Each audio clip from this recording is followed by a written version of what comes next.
पुराने समय पहले की बात है। एक गांव में एक गर्भवती स्त्री थी। वह घर के बाहर बैठकर अचार खा रही थी। इस अचार के अलावा मुझे कुछ अच्छा ही नहीं लगता। हाँ, आज मैंने कुछ ज्यादा ही खा लिया है। इतना खाना सेहत के लिए ठीक नहीं होगा। तभी अचानक एक बूढ़ी औरत, जो असल में एक जादूगरनी थी, उसके पास आई। अरे आप कौन हैं? आप इस तरह बिना कुछ बोले मेरे घर में क्यों घुस आई? मैं जादूगरनी हूँ। मेरे साथ इस तरह की बात करने की हिम्मत किसी में नहीं होती, और तूने मुझसे ऐसे बात की। सब मेरा सम्मान करते हैं और मेरे पैरों की धूल के लिए तरसते हैं। पर मैं नहीं, मैं किसी जादूगर पर भरोसा नहीं करती। ये सब तुम लोगों का ठगी का धंधा है। तुम ये सब बोल के मुझे डरा नहीं सकती। तेरी इतनी हिम्मत जो तू मुझे ये सब कह रही है? मैं लोगों को ठगने का काम करती हूँ। मैं तुझे श्राप देती हूँ। तेरे इस पेट का बच्चा कभी भी समाज में इज्जत नहीं पाएगा, और उसकी नजर से सबका नुकसान ही होगा। जादूगरनी को श्राप देते देखकर एक अदृश्य परी डर गई और बोली, हे जादूगरनी, प्लीज आप उस औरत को माफ कर दीजिए और ऐसा बुरा श्राप मत दीजिए। चुप रह, नहीं तो तुझे भी सजा मिलेगी। औरत को कुछ समझ नहीं आ रहा था कि जादूगरनी किससे बात कर रही है। देखो, मैंने कुछ गलत नहीं कहा। मुझे कोई दिखाई नहीं दे रहा, फिर भी आप किसी अदृश्य चीज से बात कर रही है। मैं आपकी चालबाजी समझती हूँ। आपने सोचा होगा कि ये सब कहकर मुझे डराएंगी तो मैं आपके पैरों पर गिर जाऊंगी और आप मुझसे पैसे ऐंठ लेंगी। मूर्ख औरत, तू थोड़ा इंतजार कर, फिर तुझे पता चलेगा कि तेरा पाला किससे पड़ा है। आप इस औरत को माफ कर दीजिए। आपके इस श्राप से एक इंसान की पूरी जिंदगी खराब हो जाएगी। हो जाए, मुझे कोई फर्क नहीं पड़ता। मैं अपना अपमान बर्दाश्त नहीं करूंगी। मेरे जीते जी ये श्राप कभी नहीं टूटेगा। ऐसे ही दिन बीतते गए। कुछ दिनों बाद औरत ने एक बच्चे को जन्म दिया। गोपाल, ये लो तुम्हारी बेटी। लेकिन चाची, आपके चेहरे पर इतनी उदासी क्यों है? बेटा, बच्चे को जन्म देते समय तुम्हारी पत्नी मर गई। क्या कह रही हैं आप? इस काली लड़की के पैदा होते ही मेरी पत्नी मर गई? मैं इसका मुंह अब और नहीं देखूंगा। ऐसी बुरी बात मत बोलो गोपाल। जीना और मरना सब भगवान के हाथ में है। इसमें उस बेचारी की क्या गलती है? ये सब बोलकर आप मुझे बहका रही हैं। इस लड़की का चेहरा मैं कभी नहीं देखूंगा। शारदा ने बच्ची को गोद लिया और कहने लगी, कैसे बुरे नसीब लेकर तूने जन्म लिया है। एक तो तू सावली है, ऊपर से पैदा होते ही तेरी माँ चल बसी। तेरा बाप भी तेरा मुंह नहीं देखना चाहता। कौन जाने तेरी किस्मत में क्या लिखा है। मैं तेरा नाम काजल रखती हूँ। शारदा ने काजल को अपने पास ही रख लिया और पालन पोषण करने लगी। ऐसे ही दिन बीतते गए। अब काजल धीरे धीरे बड़ी होने लगी। फिर एक दिन, माँ, मैं शीतल के घर जाकर उसके साथ खेल आती हूँ। अकेले अकेले अब मन नहीं लगता। काजल शीतल के घर चली जाती है। माँ देखो, काजल आई है। मैं इसके साथ थोड़ा खेलने जा रही हूँ। नहीं नहीं बेटी, तुम्हें इसके साथ खेलने की जरूरत नहीं है। तुम घर जाओ। नहीं नहीं माँ, मैं तो काजल के साथ थोड़ा खेल कर ही वापस आऊंगी। ठीक है, पर जल्दी घर आ जाना। चल शीतल, हम लुक्का छुपी खेलते हैं। ठीक है, मैं छिपती हूँ, तू मुझे ढूंढ। ठीक है, तू छिप जा। कहाँ गई तू? अरे ये रही, मैंने तुझे ढूंढ लिया। काजल, मेरा मन नहीं लग रहा, मैं घर जा रही हूँ। काजल भी अपने घर चली आती है। रात होते ही शीतल को तेज बुखार आ जाता है। ये क्या हो गया तुझे? अभी दोपहर में तो ठीक थी, अचानक इतना बुखार कैसे हो गया? ओह, मैं समझ गई। उस मनहूस लड़की की नजर लग गई है तुझे। कितनी बार मैंने कहा था कि उसके साथ मत खेल, पर तूने मेरी एक ना सुनी। अगले दिन शीतल की माँ सुमित्रा काजल के घर आकर शारदा को खूब खरी खोटी सुनाती है। भाभी, आप कुछ कहेंगी? हाँ, कहूँगी ही। आप उस मनहूस लड़की को घर में बंद क्यों नहीं रखती? लोगों के घर जाती है और उनका नुकसान करके चली आती है। आप तो जानती है वो कितनी मनहूस है। उसने क्या किया और क्या नहीं किया, यही बता दीजिए। कल मेरी लड़की उसके साथ खेलने गई थी। मेरी हंसती खेलती लड़की उसके साथ खेली और थोड़ी देर बाद ही वो बीमार पड़ गई। आपकी लड़की की बुरी नजर लगी है मेरी बेटी को। अब वो भूलकर भी मेरे घर की तरफ पैर ना बढ़ाए, नहीं तो फिर अच्छा नहीं होगा। काजल के पिता गोपाल यह सब सुनकर गुस्से से पागल हो जाते हैं। ओए बुरी लड़की, मेरी पत्नी को खाकर तेरा मन नहीं भरा क्या? अब तू बाकी लोगों को भी नुकसान पहुंचाना चाहती है। तू मेरी इज्जत का भी ख्याल नहीं रखेगी? मुझे क्यों नहीं खा लेती? मुझे भी खा ले तू। इतना बोलकर गोपाल अपनी बेटी काजल को मारने लगा। मुझे और मत मारो पापा, आज के बाद मैं कहीं नहीं जाऊंगी, मुझे मत मारो। इसी तरह दिन बीतते हैं और काजल 20 साल की हो जाती है। पापा, आप आज 3 दिन बाद घर लौटे हैं। अकेले अकेले इस घर में मेरा मन नहीं लगता। रात में तो और भी ज्यादा डर लगता है। आप समय पर घर क्यों नहीं लौटते? मैं घर क्यों लौटूंगा? तेरा काला चेहरा देखने के लिए? मनहूस लड़की, तूने मुझे अकेला कर दिया है और तू मुझसे जवान लड़ाती है। तुझे शर्म नहीं आती? रुकिए पापा, मैं आपके लिए पानी लाती हूँ। काजल पानी लाते समय फिसल जाती है और पानी का बर्तन गिरकर टूट जाता है। देखा तूने? देखा कितनी मनहूस है। तेरे छूने से, तेरी नजर से सब कुछ बर्बाद हो जाता है। अच्छा हुआ कि बर्तन गिरकर टूट गया, नहीं तो तेरे हाथ का पानी पीता तो शायद मैं मर जाता। मेरा क्या दोष है? मेरे साथ ऐसा क्यों होता है? एक दिन काजल के पास गांव की एक महिला की सफेद बकरी आती है। वाह, कितनी सुंदर सफेद बकरी है, बहुत प्यारी लग रही है। अरे, तू इस तरह क्यों आवाज कर रही है? तुझे भूख लगी है क्या? रुक, मैं तुझे खाने को देती हूँ। बकरी की मालकिन सोनाली उसे ढूंढते हुए वहाँ आती है। ये बकरी कहाँ गई? मैं कितनी बार कहती हूँ कि बकरी को ठीक से बांध कर रखा करो, पर कोई मेरी बात नहीं सुनता। फिर मुझे ही ढूंढना पड़ता है। सोनाली को बकरी की आवाज सुनाई देती है। सुनकर तो लगता है कि ये मेरी ही बकरी होगी, और मुझे नहीं लगता कि काजल के पास कोई बकरी है भी। जाकर देखती हूँ। हाय हाय, तूने ये क्या कर दिया? क्यों चाची, क्या हुआ? आप ऐसा क्यों कह रही हैं? तूने मेरी बकरी को खाने के लिए क्यों दिया? क्या तुझे पता नहीं कि तेरी नजर जिस चीज पर पड़ती है वो खराब हो जाती है? अब मैं समझी, तू जानबूझकर ये सब करती है। चाची, आप मुझे गलत समझ रही हैं। यकीन मानिए, मैंने कुछ नहीं किया। मैं बरामदे में बैठी थी, तभी आपकी बकरी हमारे घर में घुसकर आवाज करने लगी। मुझे लगा कि उसे भूख लगी होगी, इसलिए मैंने थोड़ी रोटी और पानी दे दिया। वह बेचारा बेजुबान जानवर है, वह तो जहाँ तहाँ जाएगा, और अगर उसे खाने को मिलेगा तो खाएगा भी। इसमें उस बेचारी की कोई गलती नहीं है।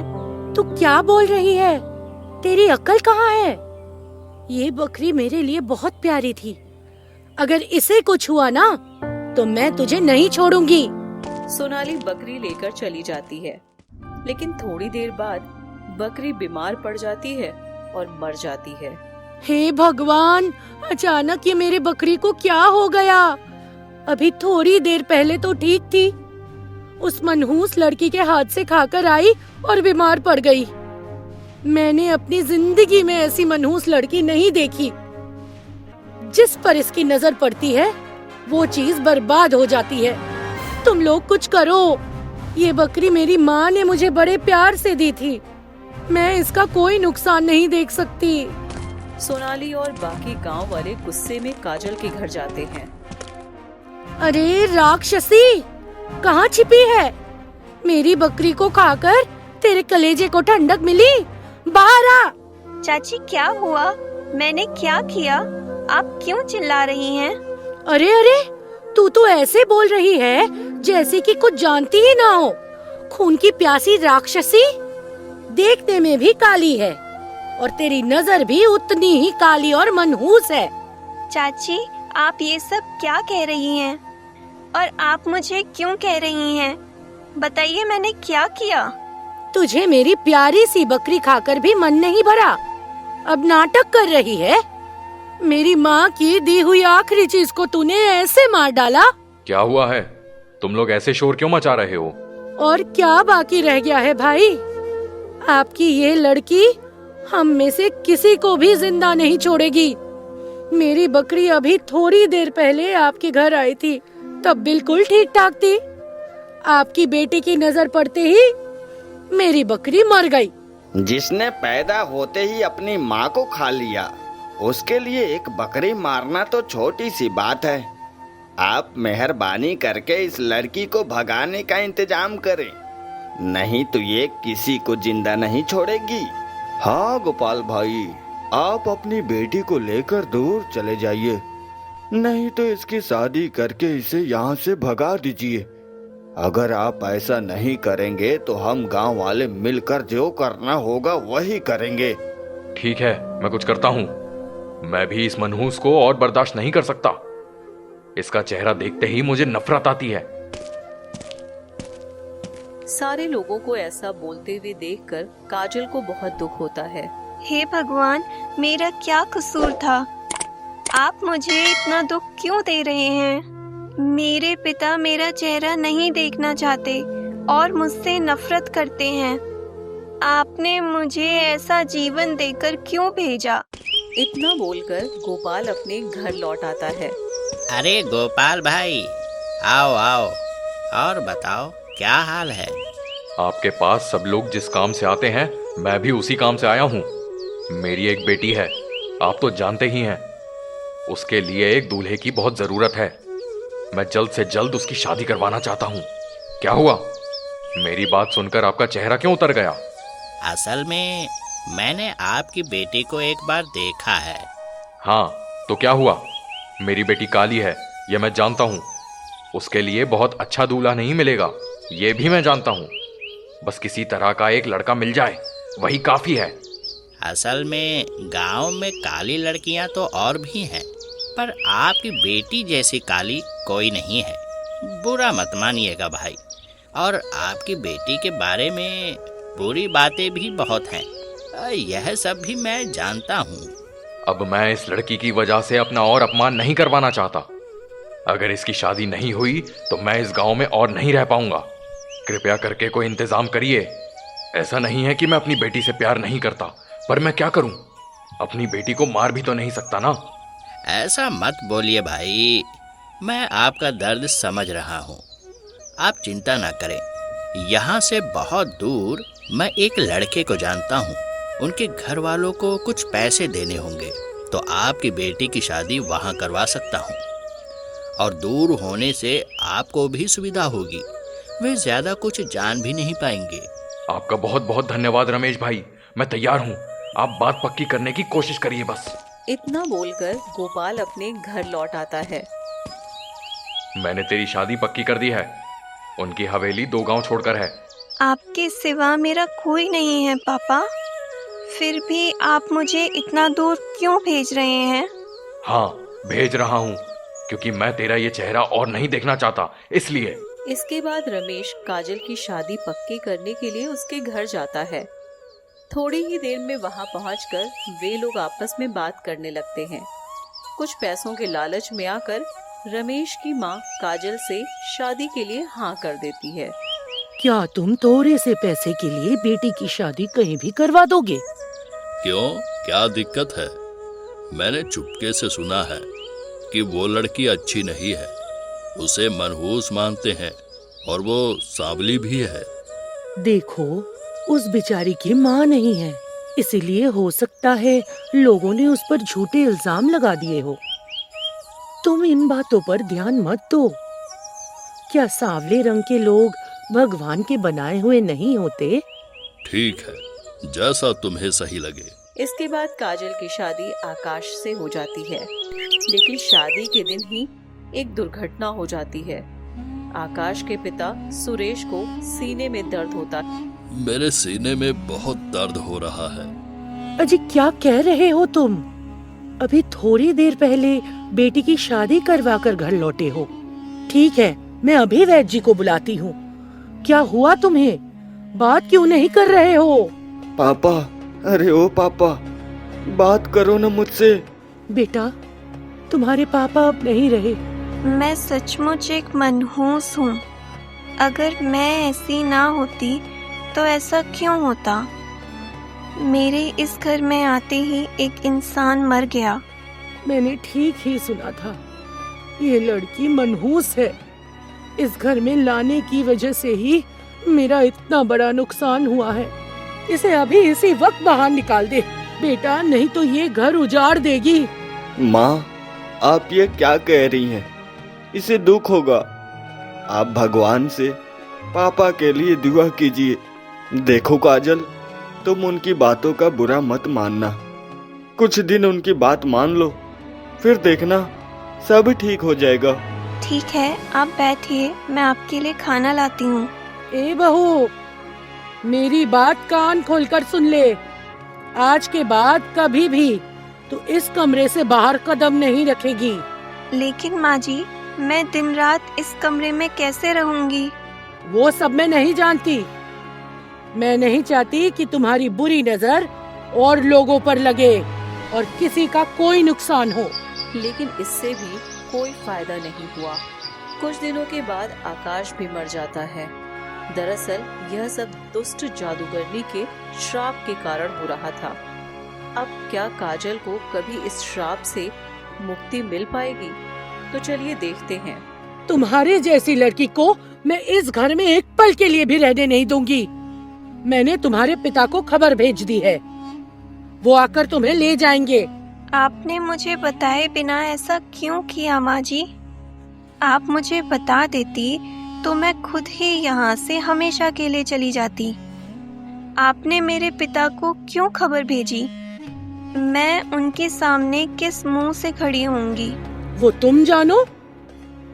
उन्हें नहीं बताऊंगी तो किसे बताऊंगी? अगर कुछ भी हुआ तो सारा दोष हम पर आएगा। इससे अच्छा है तुम उनकी बेटी हो, वही आकर तुम्हें ले जाए। वो दोनों आपस में बातें कर ही रहे होते हैं, तभी वहाँ पर गोपाल आ जाता है। चल मेरे साथ। मैं आपके साथ नहीं जाऊंगी पिताजी। मैं आपको और कष्ट नहीं दे सकती। अगर तू नहीं चाहती कि मेरा सिर और नीचे झुके तो एक बात किए बिना मेरे साथ चल। काजल बिना कुछ कहे घर लौट आती है। तूने मुझे चैन से नहीं जीने दिया। तेरी शादी मैंने उस परिवार में करवाकर सबसे बड़ी गलती की थी। मेरी गलती की वजह से वह पूरा परिवार खत्म हो गया। मैं शर्म के मारे उनसे कोई बात भी नहीं कर पा रहा। लेकिन पिताजी, मैंने ऐसा क्या किया? मेरा भाग्य ऐसा क्यों है? इसमें मेरा क्या दोष है? तेरा कोई दोष नहीं है, सारा दोष हमारा है। और वो दोष ये है कि हमने तेरे जैसी लड़की को जन्म दिया। मुझे तो पहले ही समझ जाना चाहिए था कि ये मनहूस लड़की जहाँ भी जाएगी सब कुछ खत्म कर देगी। कुछ ही दिनों के भीतर काजल के पिता गोपाल भी मर जाते हैं।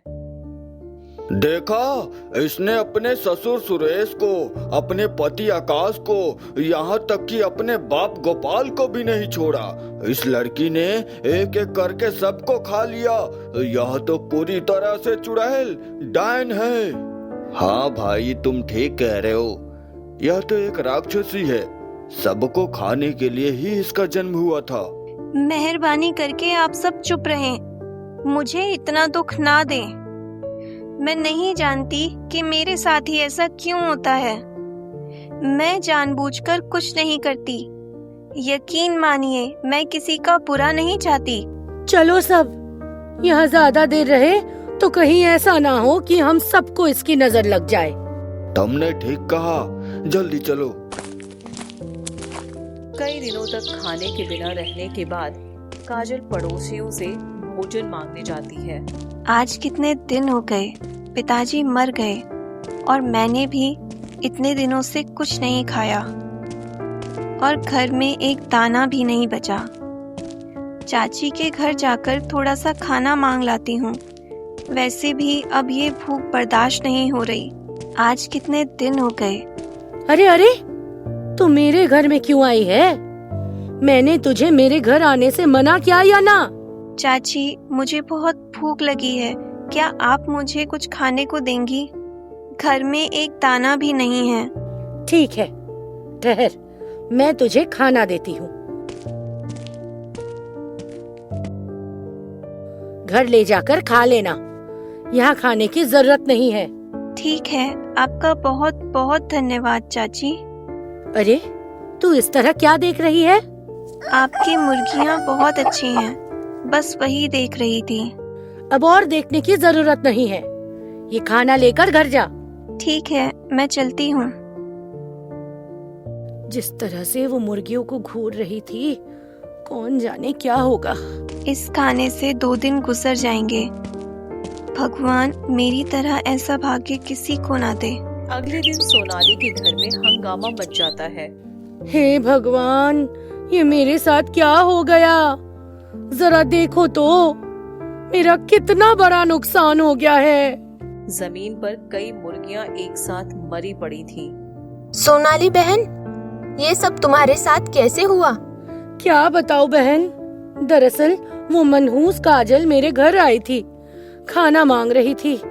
मैंने उसे खाना भी दिया था, तब वो मेरी मुर्गियों को देख रही थी और आज मेरा इतना बड़ा नुकसान हो गया। क्या तुम पागल हो? तुमने उस काजल को खाना दिया? नहीं, अब और नहीं चलेगा। उसे कुछ देर और यहाँ रहने नहीं दिया जाएगा। आज ही उसे यहाँ से भगाने का इंतजाम करो। चलो, सब उसके घर चलो।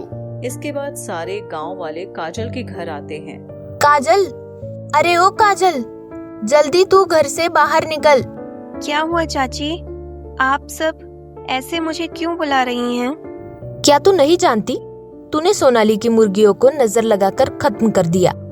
ऐसी नजर लगाई कि सारी मुर्गियां एक साथ मर गई। तू जहाँ शादी करके गई, वहाँ सब खत्म करके आ गई। अगर तू यहाँ रही तो हम में से कोई जिंदा नहीं बचेगा। इसलिए मैं कह रही हूँ, चुपचाप यहाँ से गांव छोड़कर चली जा, नहीं तो रातों रात आकर तेरे घर में आग लगा देंगे और तुझे जलाकर मार देंगे। ठीक है, मैं गांव के आखिरी कोने पर चली जाऊंगी। काजल गांव के आखिरी छोर पर जाकर एक छोटी सी झोपड़ी बनाकर रहने लगती है। जंगल से लकड़ी काट कर लाती है और बेचकर किसी तरह अकेले गुजारा करती है। देखा, उस मनहूस के यहाँ से चले जाने के बाद से किसी को कोई नुकसान नहीं हो रहा है। हाँ, हम सब अब बहुत सुख से रह रहे हैं। हमें उसे और पहले ही भगा देना चाहिए था। शुक्र है कि हमें उसके चंगुल से छुटकारा मिला। दुनिया में सब कितने अच्छे से हैं और मुझे इस झोपड़ी में अकेले दिन गुजारने पड़ रहे हैं। मुझे चाहे कितना भी कष्ट हो, मैं बस यही चाहती हूँ कि बाकी सब अच्छे रहें। इसी तरह साल बीतते जाते हैं और काजल बूढ़ी हो जाती है। इस बुढ़ापे में अब लकड़ियाँ काटी नहीं जाती, ना ही ढोई जाती हैं। आज एक बार घर चली जाऊंगी तो अब जंगल में नहीं आऊंगी। जितनी लकड़ी जमा कर ली है, इसी को लेकर घर जाती हूँ। इतना कहकर काजल घर चली जाती है। पिछले कई दिनों से घर में जो कुछ भी था सब खत्म हो गया है। शरीर की भी ऐसी हालत है कि अब जंगल में नहीं जा पाऊंगी। पर मैं खाऊंगी क्या? अब तो बहुत साल हो गए हैं। किसी के घर जाने से उनका कोई नुकसान नहीं होगा। मैं जाकर थोड़ा सा खाना मांग लाती हूँ। बूढ़ी काजल जिन जिन के घर से खाना मांग कर लाई, उन सब का फिर से कोई न कोई नुकसान हो गया। इस मनहूस ने आकर हमारा सब कुछ बर्बाद कर दिया। हम अब उस बुढ़िया को इस गांव में नहीं रहने देंगे। इसने कितनों का नुकसान किया है। चलो सब। सारे गांव वाले गुस्से से काजल के घर आते हैं। अरे अरे, तुम सब मेरे घर क्यों आए हो? एक दिन गांव में आकर तुमने हमारा बहुत नुकसान किया है। हम अपना और नुकसान बर्दाश्त नहीं करेंगे। तुम आज इस गांव से चली जाओ, अभी के अभी चली जाओ। मनहूस बुढ़िया। मेरी जिंदगी खत्म हो गई है, फिर भी मेरा पीछा नहीं छूटा। मैं कहाँ जाऊंगी? मेरे पास जाने की कोई जगह नहीं है। वो सब हम कुछ नहीं जानते। निकलो, अभी निकलो यहाँ से। तभी एक जादुई रोशनी के साथ परी प्रकट होती है। परी को देखकर सारे लोग हैरान रह जाते हैं। रुको, तुम में से कोई भी इसे अब कुछ नहीं कहेगा। अरे तुम तो परी हो, तुम हमें रोक क्यों रही हो? यह बुढ़िया हमारा नुकसान करती है, इसलिए हम इसे गांव में नहीं रहने देंगे। तुम हमें मत रोको। वह अब किसी का नुकसान नहीं करेगी। वैसे भी इतने सालों तक उसने जानबूझकर कुछ नहीं किया। परी तब उसको उसकी माँ सुलेखा के साथ घटी घटना की कहानी विस्तार से बताती है। मैं इतने सालों तक जादूगरनी की गुलाम थी, इसलिए कुछ नहीं कर पाई। आज वो जादूगरनी मर गई है, इसलिए मैं काजल बुढ़िया का श्राप काटने आई हूँ। काजल, तुम ये जादुई पानी पी लो। काजल जादुई पानी पीती है। तुम्हारा सारा श्राप कट चुका है। हमने बिना जाने समझे तुम्हें बहुत कष्ट दिया है, तुम हमें माफ कर दो। अब भी तुम लोग काजल को गांव के कोने में रखोगे या इसे अपने घर वापस ले जाओगे? नहीं नहीं, अब ये यहाँ नहीं रहेगी। अब पूरी जिंदगी हम सब इसके साथ ही रहेंगे। हमें माफ कर दो काजल, हम सब ने तुम्हारे साथ बहुत बुरा व्यवहार किया। परी, आपका बहुत बहुत धन्यवाद।